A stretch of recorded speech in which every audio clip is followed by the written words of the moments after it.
Guys, my name is Vance, and today I will show you my two cool monster trucks.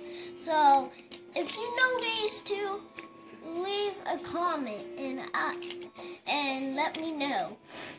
And this is El Toro Loco and Brutus, and they have some really crazy rubber tires, so they might get the really good jump and it won't hurt the floor, but they got some really good rubber flat tires.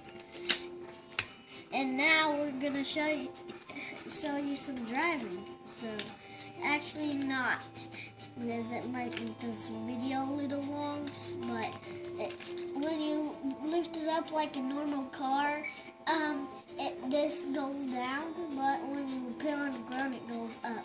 Do you know what those are, bud? There's axles. They're shocks. There are shocks in it to help absorb bouncing.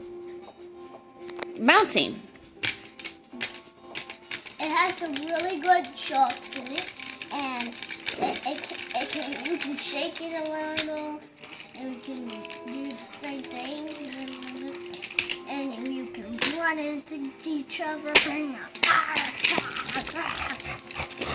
and they are really awesome. So my name is Vance, and bye-bye, guys.